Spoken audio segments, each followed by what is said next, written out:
The drifter fixed a dead mine elevator. Then the company said it was condemned anyway. Caleb Reyes crossed into Ashford Gulch with $11 folded in his boot and a coat that had stopped keeping out the wind somewhere around the Wyoming border. He was 22 years old, and he had not slept indoors in 11 days.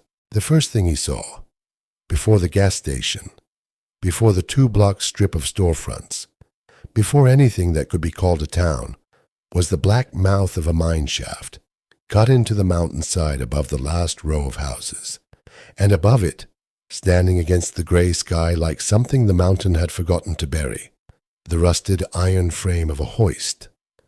He stopped walking. He did not know yet why. He had grown up around machines that other people had given up on. His father had spent 30 years as a machinist in a rail yard 2 states east, and when the yard closed, his father had lasted 8 more months before his heart simply stopped, the way a machine stops when nobody remembers to oil it. Caleb had been 19. He had learned 2 things from his father that had never once failed him since: how to tell a bolt that was tight from a bolt that only felt tight, and how little the world cared about the difference between the two. Since then he had gone where the work was, and when the work ran out, he had gone anyway. Grain elevators in Nebraska, a boatyard in Duluth that folded within 4 months of hiring him. A stretch of 11 days that had started with a bus ticket he couldn't afford to finish and ended, he supposed, right here, looking up at a dead hoist over a sealed mine outside a town he'd never heard of an hour earlier. He asked about work at the gas station first because that was the rule he'd made for himself. Always ask before you assume there's nothing left to ask for. The attendant, a heavy-set man with a name patch that read Dale, looked him over the way people in small towns always did, not unkindly, just thoroughly, cataloging the mud on his boots and the thinness of his jacket and drawing conclusions from both. "Nothing here," Dale said. "Mine's been shut 11 years. Nothing much run since." "That elevator up there," Caleb said. "The hoist. Anybody own it?" Dale's face did something complicated. "Company owns it. Continental Minerals Trust, out of Denver. They own the shaft, the frame, the whole hillside, technically. They just don't own anybody who cares to look at it anymore." He studied Caleb a moment longer. "Why?" "No reason," Caleb said, which was a lie, because he had already decided, somewhere between the first look and this conversation, that he was going to walk up there before dark. The road to the mine had not been maintained in longer than Caleb had been alive. It switchbacked up through second-growth pine, past a collapsed ore chute and a scatter of rusted railcart wheels half swallowed by grass, until it ended at a chain-link gate sagging on one hinge, a faded sign bolted to it that read, "Danger, no trespassing, Continental Minerals Trust." The gate had not been locked in years. He walked through anyway, slow, the way you walk into a room you suspect might still be occupied. The hoist frame rose maybe 40 feet above the shaft collar, a lattice of riveted iron beams gone the color of dried blood, anchored into a poured concrete foundation that had cracked, but not crumbled.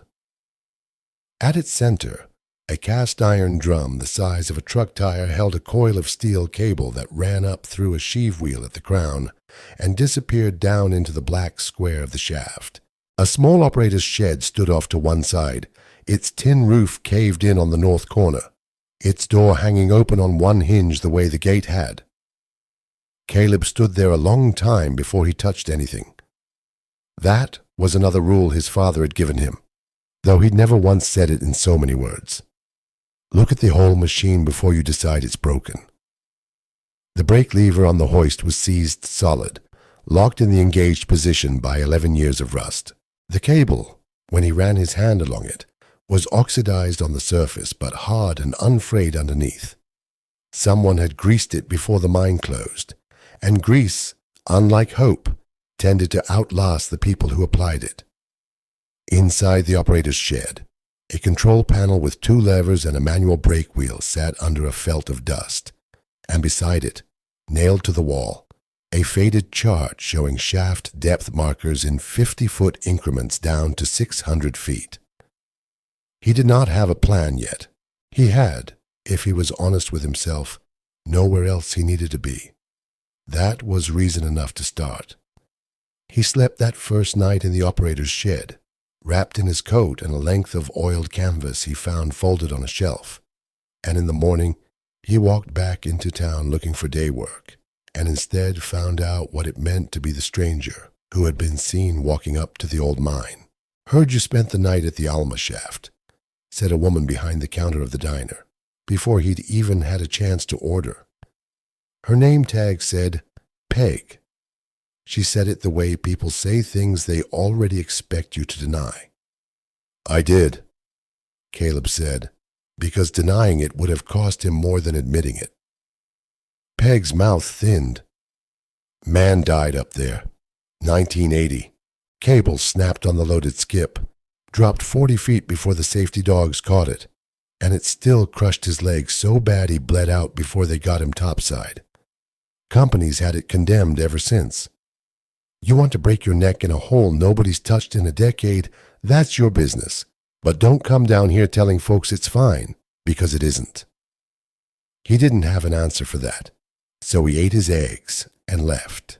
The county deputy found him on the second afternoon, parked at the bottom of the mine road with his window down, watching Caleb walk past on his way back up the grade. Deputy Voss was younger than Caleb had expected, not much past 30, with the careful, unhurried manner of a man who had learned that most of his job was watching people decide for themselves whether to be trouble. "Folks are asking about you," Voss said, not unkindly. Man living alone at a condemned mine tends to get folks asking. "I'm not hurting anything," Caleb said. "Didn't say you were." Voss studied him a moment. "Just so you know how it works out here, nobody's going to run you off for sleeping in a shed. But if that hoist so much as creaks wrong and somebody gets hurt, condemned sign or not, that's a call I have to answer, and I'd rather not have to." He didn't say it as a threat. He said it the way Ross had said questions instead of guesses, as though he were handing Caleb one more rule to work inside of, rather than one more reason to leave. It went on like that for the better part of a week. He picked up 2 days of fence work from a rancher named Otis, who paid him $11 a day and didn't ask questions, which was the most generous thing anyone in Ashford Gulch had done for him so far. He bought bread and a tin of coffee and a box of matches. Kids on bicycles slowed down at the gas station to look at him the way you'd look at a stray dog that hadn't decided yet whether it was dangerous. A boy of about 10 asked him outright, "Are you going to die up there like the other guy?" And Caleb had said no, and the boy had looked faintly disappointed, and Caleb understood in a distant way that the mine was already a story in this town before he'd arrived in it, and he was only the newest character to be slotted into that story. The only person who didn't treat him like a rumor was a man named Ross Hatfield, who ran the hardware store on the corner of the town's one real intersection. Ross was somewhere past 60, built like a man who had spent his whole life lifting things heavier than himself, with forearms scarred pale in places that suggested decades of exactly the kind of work Caleb was hoping to find. "You're the one living at the Alma," Ross said, not a question, when Caleb came in for a tin of kerosene. "Yes, sir." Ross studied him the way Dale had, the way Peg had, but there was something else underneath it, something closer to curiosity than suspicion. "You know anything about hoists?" "I know machines," Caleb said. "I don't know that one yet." Ross was quiet a moment. Then he reached under the counter and set down a small tin of valve grease and a wire brush, no charge, and said, "Come back when you've got questions instead of guesses," which was, Caleb would understand much later, the closest thing to a blessing that Ross Hatfield ever gave to anybody. He started with the brake. Everything else depended on the brake, and a hoist with a brake that didn't hold was not a tool, It was a guillotine waiting for an excuse.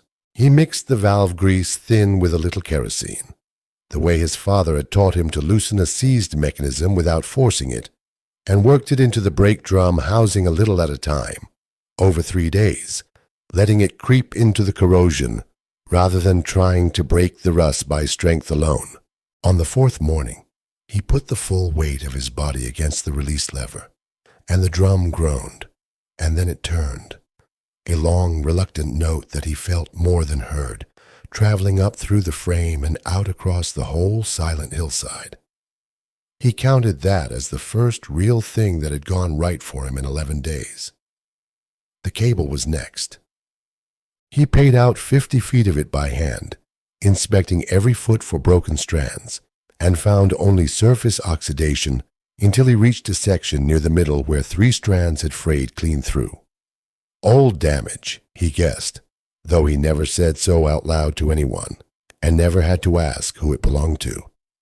He could not replace 600 feet of half-inch hoist cable with $11 and 2 days of fence mending wages. What he could do was cut the cable at the damage point, re-terminate it with a wire rope clip splice he built by hand from scrap fittings he found in the shed, and accept, the way his father would have accepted it, that the hoist would run safely on 480 feet of good cable instead of 600, and that this was not failure. It was simply the truth of what he had to work with. He found the sheave wheel at the crown, seized with the same rust as everything else, and spent a full day up on the frame with a rope harness improvised from the same canvas he'd been sleeping under, cleaning the bearing race by hand, packing it with the last of Ross's grease, until the wheel turned under his palm, with only a faint, healthy resistance. The counterweight system gave him more trouble than anything else. The hoist balanced the loaded skip against a steel counterweight running in its own separate guide track along the frame, and the guide rollers on that track had rusted into ovals instead of circles, catching and stuttering every few feet instead of running true. He spent 4 days on it, filing the worst of the corrosion off each roller by hand, shimming 2 of them that had worn too thin to true up on their own, and rigging a drip-feed oiler from a punctured tin can and a length of wick cord so the track would keep lubricating itself long after he stopped thinking about it. It was not elegant. It worked, and by then he had learned that the 2 things were not always the same, and that a man who insisted on elegant solutions usually ended up with no solution at all. He patched the shed roof last, not because it mattered to the hoist, but because a man needed somewhere dry to keep the logbooks, and by then he had started thinking of them as something worth keeping dry. He salvaged tin flashing from a collapsed equipment locker further up the slope, and Otis, on his way back from a fence job one afternoon, tossed him a roll of tar paper off the back of his truck without slowing down to be thanked for it. "Found it in my barn," Otis called back over his shoulder. "Wasn't using it." It was the same kind of gift Ross had given him, wrapped in the same refusal to make it sound like charity. He found, in the bottom drawer of the control panel, a logbook of daily hoist inspections that stopped abruptly in October of 1980. The same year, he now understood, that Peg had told him about. And beneath it, wrapped in oilcloth to keep out the damp, a full set of maintenance manuals for the exact model of hoist bolted into the frame above him. He read them by lantern light for 3 nights running, and for the first time since his father died, Caleb Reyes felt like he was being taught something by someone who had already thought through every mistake he was about to make. By the end of the 2nd week, the hoist ran. Not smoothly, not quickly, but it ran. The drum turning, the cable paying out and drawing back through the sheave, the brake catching solid and sure every time he released the lever. He lowered an empty oar skip 480 feet into the dark and brought it back up again, and stood there afterward with his hands shaking, not from the cold this time. It was in the shed's rear wall, behind a warped sheet of plywood he'd been meaning to pry loose for firewood, that he found the 2nd logbook, smaller, personal, not a maintenance record at all. The cover was cracked leather, and the first page read, in handwriting gone thin and careful with age, Walter Sumner, hoist operator, Alma Mine, 1958 to 1980. Caleb sat down on an overturned crate and read it entire, start to finish. By the light of a lantern, he had, at that point, learned to trust completely. Walter Sumner had run this hoist for 22 years. He wrote about the mine the way a man writes about something he has come to love without ever quite admitting it. The particular sound the cable made in cold weather. The morning in 1963 when he'd caught a fraying strand 3 days before. It would have snapped under load. The names of every man he'd lowered into the dark and brought back up again, safe, for over 2 decades. And near the end, in handwriting shakier than the rest, dated 3 weeks before the accident that Caleb now understood had been Walter's own. Told the foreman the number 3 cable clamp needed replacing. He said next quarter. I've learned that next quarter is what men say when they've already decided your safety costs more than they're willing to spend on it. If someone finds this logbook after me, and the companies let this place go the way I expect they will, I want them to know the machine was never the problem. It was maintained by hands that cared about it right up until the money stopped caring back. There was one more entry that Caleb read twice, dated a full decade before the accident, in handwriting still steady and unhurried. Had a boy from town down at the shaft today, asking questions the foreman doesn't have patience for. Showed him how the brake holds a load steady, even when the cable's paid out to its full length. How the whole system's built, so that if one thing fails, 3 others are already waiting to catch it. He asked why I bothered explaining all that to a kid who'll probably never run a hoist in his life. Told him the machine doesn't care who's asking. It just needs somebody willing to listen before they touch it. Caleb thought of the boy on the bicycle who'd asked if he was going to die up there, and wondered, not for the last time, whether some version of that same question had once been asked of Walter Sumner too, by someone else standing at the edge of that same shaft, a lifetime before either of them. Caleb closed the logbook and sat with it in his lap for a long time.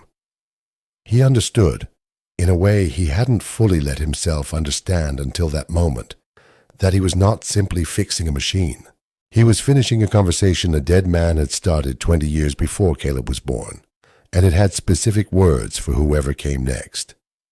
He carried both logbooks up to the shed's one dry shelf, and set them where the light from the doorway would reach them, and he did not touch anything else that night. He only sat at the mouth of the shaft and looked down into the dark. The cable now ran through cleanly, safely for the first time in a decade. The truck came up the mine road on a Tuesday, 3 weeks after Caleb had arrived, and it did not slow down the way Ross's truck or Otis's truck slowed out of habit on the washed-out grade. It came up fast and stopped hard, and the man who got out of it wore a clean collared shirt under a canvas coat that had never once seen real weather, and carried a clipboard the way some men carry a weapon. "You're the one living up here," the man said. "Name's Frank Delaney, Continental Minerals Trust." He did not offer a hand. "This site's been condemned since 1980. County's had a demolition order on file for 6 years. We just never got around to funding it. Now that somebody's decided to move in and turn the hoist on, that's a liability the company's not willing to carry another season." "I fixed the brake," Caleb said. "I fixed the cable. It's safer standing right now than it's been in 20 years. "That's not the point," Delaney said, and something in the flatness of his voice told Caleb this man had said this same sentence to other people, in other towns, about other things they had built with their own 2 hands. "The point is liability. A functioning hoist that isn't ours to insure is worse than a dead one, because a dead one can't hurt anybody. I've got a demolition crew scheduled for Monday. You've got until Friday to clear out whatever's yours." 3 days, Caleb said. 3 days, Delaney agreed, and did not look sorry about it. Word got to Ross Hatfield's store by that same evening, the way word did in a town of 400 people, and Ross closed up early and drove up the mine road himself for the first time since Caleb had arrived.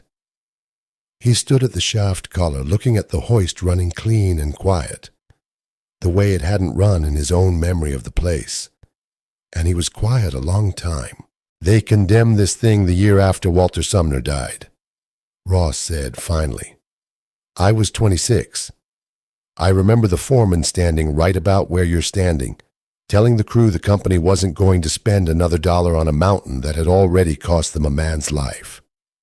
Nobody argued, because grief makes people agree to things they'd fight in any other year." He looked at Caleb. "You fixed what they gave up on. That's not nothing, son, but it's not going to stop a bulldozer either, not on its own." "Then what does?" Caleb asked. Ross didn't have an answer for that. Not yet. But he came back the next morning with 2 other men from town, and the morning after that with 4 more, not to help with the hoist, exactly, but simply to stand at the gate and look at what Caleb had done, the way people look at a thing they are trying to decide whether they believe in. The town held an informal meeting at the Grange Hall that Wednesday night, called by nobody in particular, and attended by most of Ashford Gulch anyway. And Caleb stood at the back of the room and listened to people argue about him as though he weren't standing right there, which in a way he understood was its own kind of honesty. "He's a stranger who showed up 3 weeks ago," said a man Caleb didn't recognize, a rancher from the far side of the valley. "We don't owe him a fight with a mining company that could bury every one of us in legal fees before it's through. He's the only reason that hoist isn't still a coffin waiting to happen," Peg said, surprising Caleb more than anyone else in the room, since she hadn't said a kind word to him since the morning she told him about Walter Sumner's leg. "I watched him test that cable 3 separate times before he'd trust it with his own weight. Whatever else he is, he's careful, and careful is the one thing that mine never had enough of." Dale, who had told him there was nothing in Ashford Gulch a month ago, said only, "It's not our hoist to save or lose. It's Continental's. All we can do is say what we saw." And what several dozen people in that room had in fact seen over 3 weeks was a man who worked from before light until after dark on a thing nobody had asked him to fix, for no wage, expecting nothing back. They did not vote on anything, because there was nothing official to vote on. But Ross stood at the end of the meeting and said plainly that he intended to write a letter to the county the following morning, regardless of what the company decided, and 11 other people said they'd sign it. And Caleb walked back up the mountain that night for the first time, feeling like the town at his back was heavier than the company's clipboard in front of him.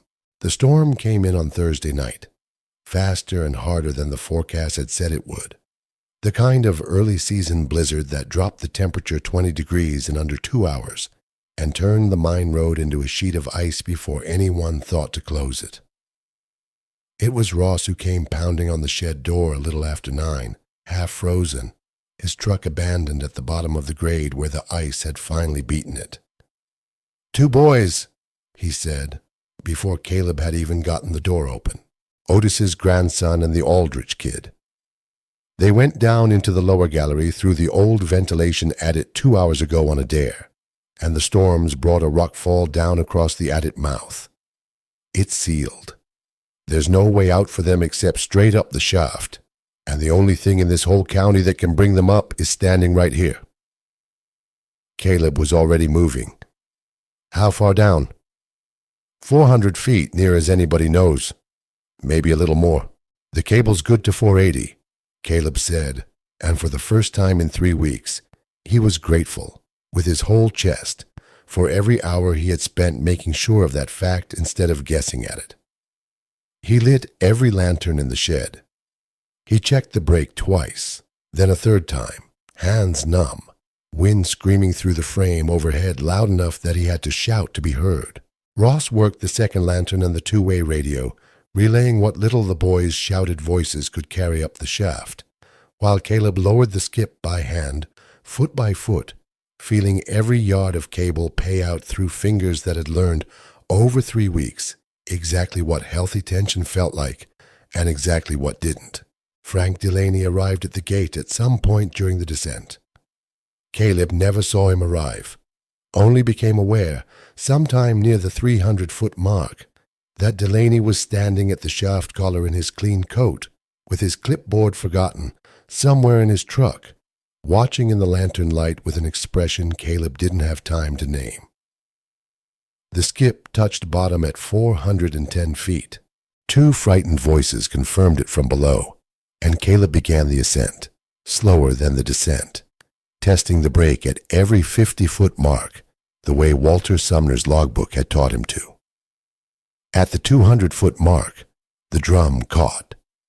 Not a snap, not the sound Caleb had spent 3 weeks dreading, but a hard, grinding hitch that stopped the cable dead for 2 full seconds, while the wind howled through the frame overhead and Ross shouted something Caleb couldn't make out over the storm. Caleb's hands went cold in a way that had nothing to do with the temperature. He eased the brake back a fraction, felt for the resistance the way he'd learned to feel for it during 3 weeks of testing, and understood, almost at once, what had happened. Ice, not damage, had built up in the counterweight guide track faster than his drip oiler could clear it. Exactly the fault line he had spent 4 days trying to correct and hadn't fully trusted himself to have fixed. He worked the drum by hand for the next 20 feet, easing it past the frozen section a few inches at a time instead of trusting the mechanism to do it alone, sweat freezing on his neck despite the cold, until he felt the track clear and the drum begin turning true again. "They're moving," Ross called out, relaying word from below. "They're all right. Keep going." He kept going, and the skip broke the surface of the shaft mouth with 2 boys crouched inside it, soaked and shaking and, as far as Caleb could tell by lantern light, entirely unhurt. Otis was there by then, having run the last half-mile on foot when his truck lost the road, and he went to his knees in the mud in front of his grandson and did not get up again for a long time. Frank Delaney stood at the shaft collar for a long while after the boys had been carried down to warm trucks and blankets, looking at the hoist frame the way a man looks at something he has badly misjudged. "That cable's rated to 480, he said finally, not quite a question. "I tested it myself," Caleb said. "Same way I tested the brake. Same way I tested every foot of that splice before I trusted it with my own weight, let alone anybody else's." Delaney was quiet. Then he said, "The demolition order stands until somebody with authority rescinds it." Which was, Caleb understood, as close as a man like Delaney came to admitting he was already looking for a way not to enforce it. It was Ross who spoke next, his voice carrying an authority Caleb hadn't heard from him before. "Then, you go back to Denver and you tell whoever signs those orders that the machine they wrote off in 1980 just pulled 2 children out of the ground in the middle of a blizzard, and you let them decide if that's still a liability or if it's the only asset this company's got left worth a damn." Delaney looked at the hoist a long moment, then at Caleb, then at the small crowd of Ashford Gulch that had gathered at the gate, Peg from the diner, Dale from the gas station, Otis still holding his grandson against his chest, half the town having driven up through the last of the storm the moment word spread of what the machine at the bottom of the mine road had just done. "I'll make the call," Delaney said. "I'm not promising what they'll say." The county lifted the demolition order 11 weeks later, in February, on the condition that the site be brought up to a modern safety inspection standard and maintained by a certified operator, a condition that Continental Minerals Trust satisfied by the simplest possible means available to them. They hired Caleb Reyes to keep doing exactly what he had already been doing for free. Ross Hatfield's hardware store became, without either of them ever discussing it directly, the unofficial supply depot for every repair the Alma hoist would need for years afterward. Otis's grandson spent every Saturday that spring at the shaft collar, watching Caleb work, asking questions that Caleb answered in exactly the plain, patient way his own father once had answered his. Frank Delaney came back once more that spring, in a different coat, to sign the inspection paperwork that made the arrangement official. He stood at the shaft collar a while before he left, looking at the hoist the way he had the night of the storm. "For what it's worth," he said, "I've condemned 11 sites in 6 years for this company. Never once had a reason to come back and uncondemn one." He didn't apologize exactly. It wasn't in him to, but he shook Caleb's hand before he left, which he hadn't done the first time.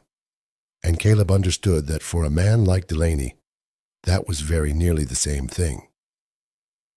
Caleb kept both of Walter Sumner's logbooks on the same dry shelf where he'd found them, and added a third of his own, and on the first page of it he wrote the only sentence he could think of that felt honest enough to start with.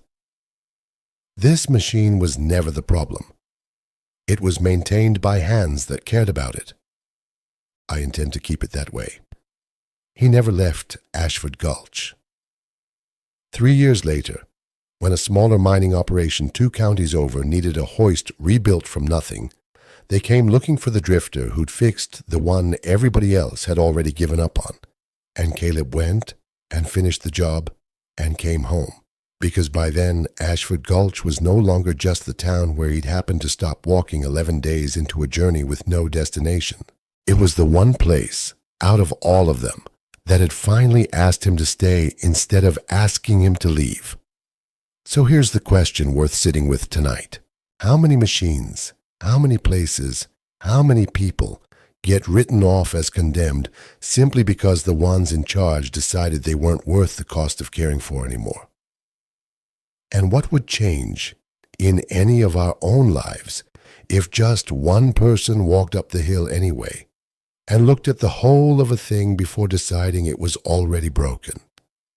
If this story stayed with you, subscribe to Salvage Line for more stories like it, and tell us in the comments where in the world you're watching from tonight.